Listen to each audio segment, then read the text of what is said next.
cuestiones migratorias es Tonatiuh Guillén López. Él fue comisionado del Instituto Nacional de Migración, es profesor investigador de la UNAM y me da mucho gusto saludarlo. Doctor, ¿cómo estás? Muy buenas tardes. ¿Qué tal, Oscar? Muchas gracias. Encantado de estar contigo. Y muy buen año, aprovecho para comentarte. Igualmente un fuerte abrazo y un excelente 2024. Doctor, dije que el 2023 fue un año negro en materia de migración. Me aventuré a decir que el 2024 no pinta mejor. ¿Es muy exagerado decir esto o de verdad el 2023 fue un año negro y este que viene, pues las cosas no se ve como que pudieran mejorar?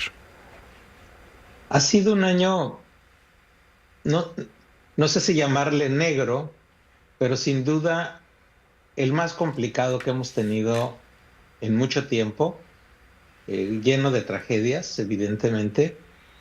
De manera muy manifiesta, la peor de todas en Ciudad Juárez, en una estación migratoria, pero también un año en donde la cantidad de personas en movilidad ha superado cualquier otra estadística. Ya en el año 22 decíamos que los números eran los mayores de toda la historia de la movilidad a través de México y desde México. Y este año, que parecía que iba a tener alguna reducción, al final estamos viendo números muy parecidos o ligeramente superiores.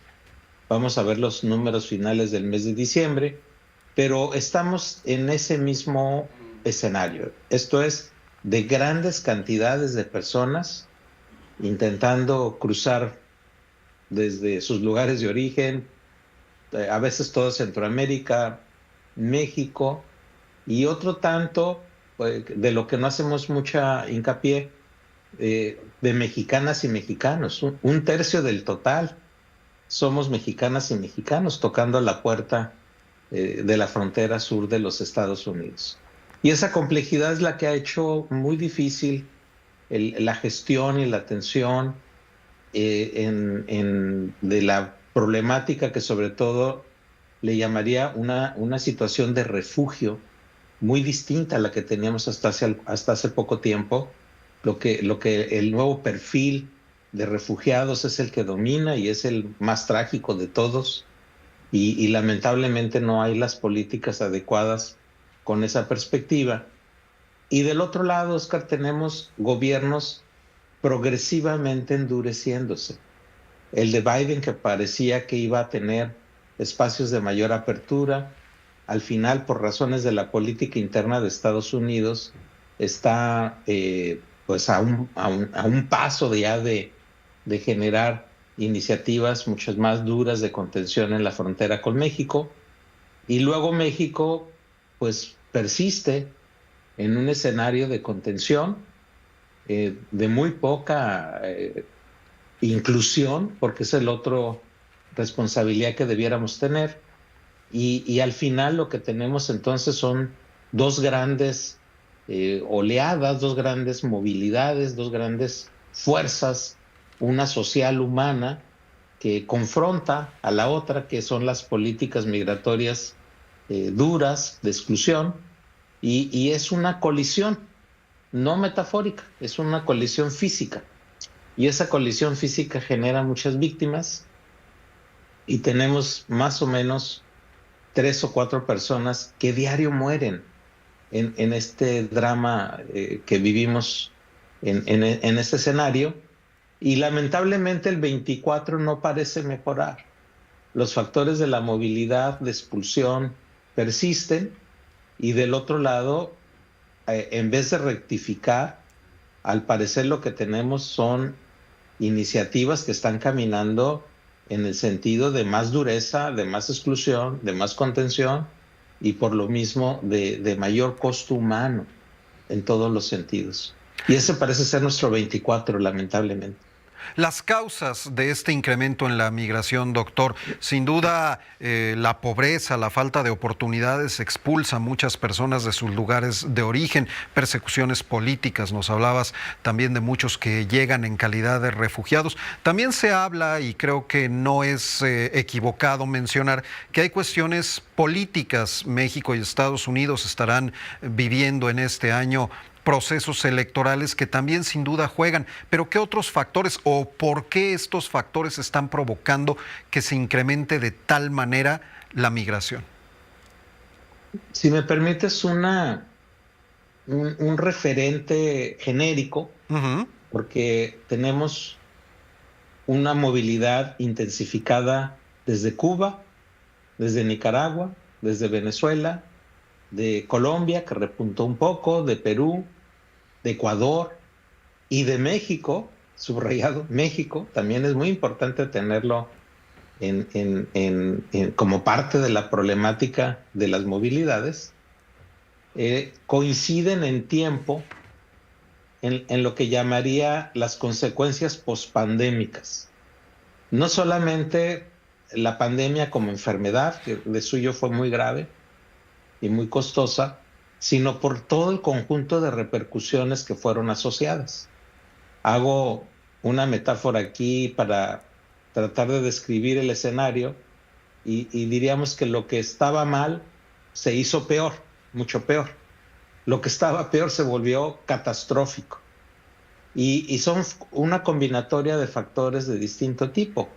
Van las violencias en general, la inseguridad en general, crimen, pero se suma situaciones económicas particularmente agudas, graves, de pobreza radical. Van también los escenarios políticos, no solo electorales en el corto plazo, sino políticos en el sentido de que generan exclusiones, generan mecanismos que obligan a las personas a salir de sus lugares de origen. Creo que en esta materia son muy evidentes Cuba, Nicaragua, que es terrible lo que está pasando con la dictadura de Ortega, y Venezuela. Entonces son exclusiones potentes que ya mezcladas generan factores de expulsión muy poderosos que obligan a las personas a salir, no solamente en lo individual, sino familias, que es el otro gran fenómeno que tenemos como expresión social de estas crisis. Y por ello la fuerza de los factores de expulsión es tal que la desesperanza es también de un tamaño enorme y las personas están dispuestas a correr todos los riesgos, no solamente de cruzar el Darién, allá entre Colombia y Panamá, esa selva, sino también el Darién mexicano, que es terrible.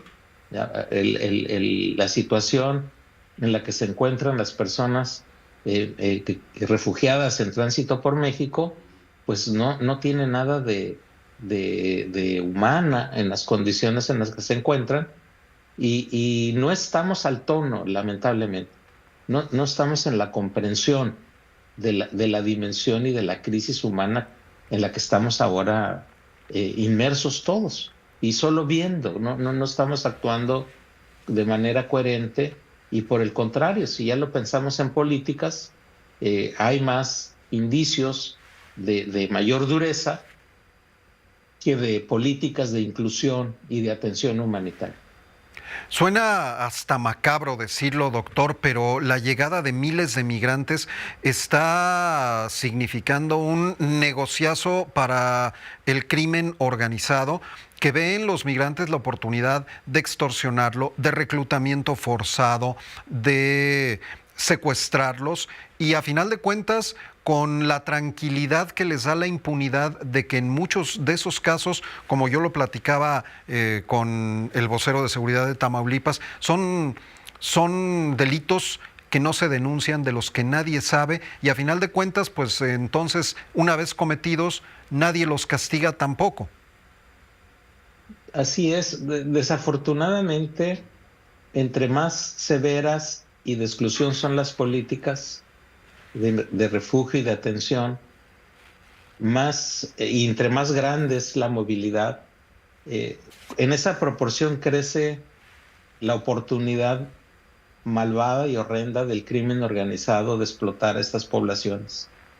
El crimen organizado se convierte en una especie de mediador perverso que a través de la explotación económica genera un mercado de miles y miles de millones de dólares, de cifras impresionantes, que están asociadas a la movilidad misma.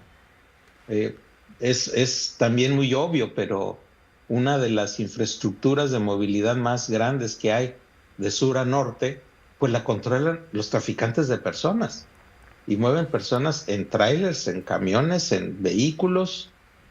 Son los dueños, literal los dueños de las rutas y cobran todo. Es una súper gran explotación. Y ya la más perversa de todos es el secuestro. Y sobre secuestro también hay otra economía, mal dicho, pero es una estructura de explotación inmensa también de las personas.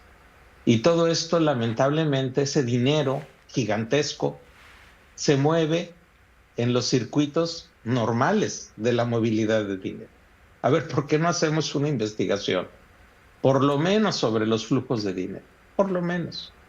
Tendríamos un mapa para combatir de mejor manera a este crimen que se vuelve el gran ganador en cantidades inmensas.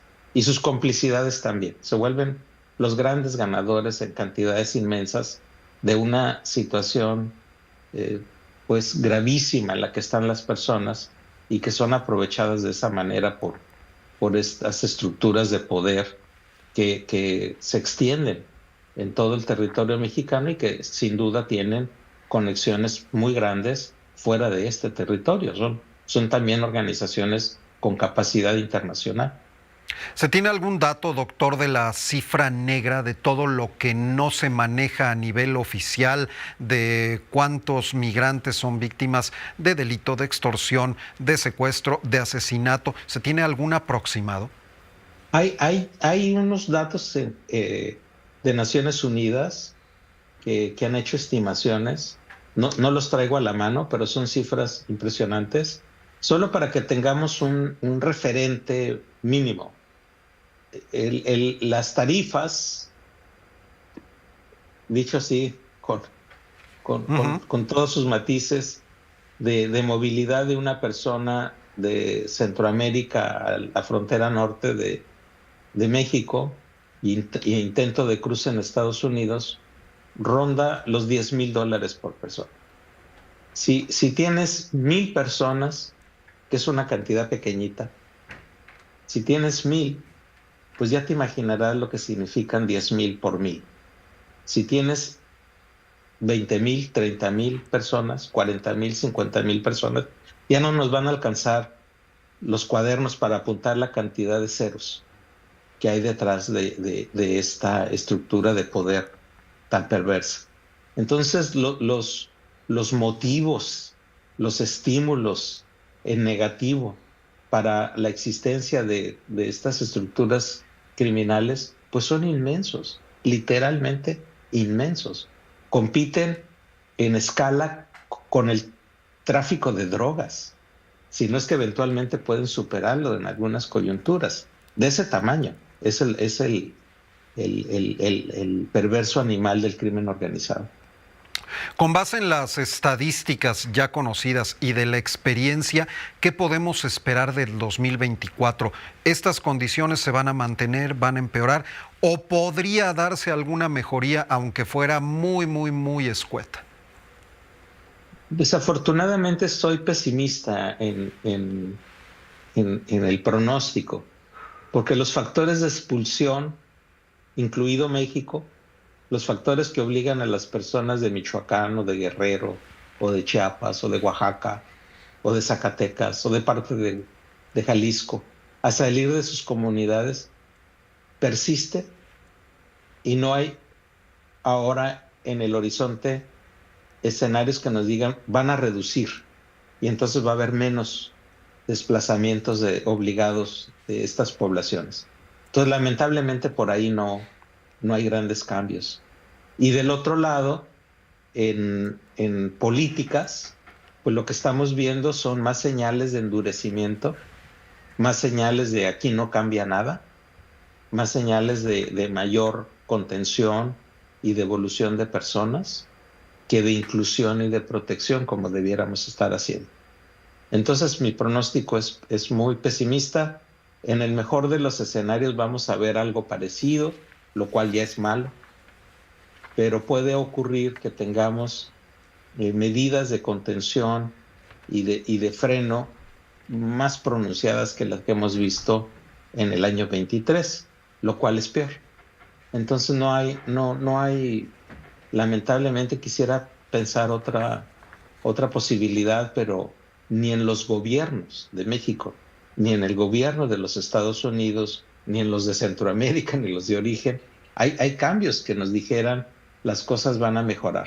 Al contrario, hay más temores de que empeoren a que mejoren, y entonces el gran asunto es fortalecer la conciencia pública de que estamos ante una crisis de refugio y que lo que debe prevalecer, por lo menos en México, es el marco jurídico de protección que tienen derecho las personas refugiadas que están en nuestros convenios internacionales en materia de refugio, están en la Constitución mexicana, que establece esa posibilidad del refugio, están en la Ley sobre Refugiados, que también es una herramienta que debiéramos estar usando con mayor intensidad, y no lo estamos haciendo.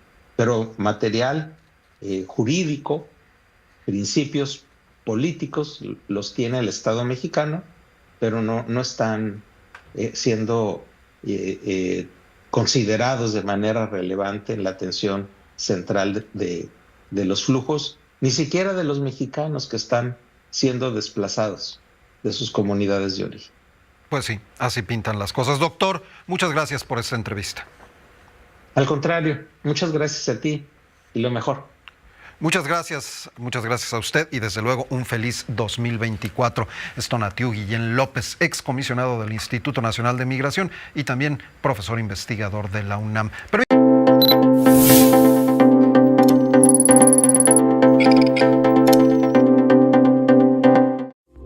Esta fue una producción de Grupo Fórmula. Encuentra más contenido como este en radioformula.mx.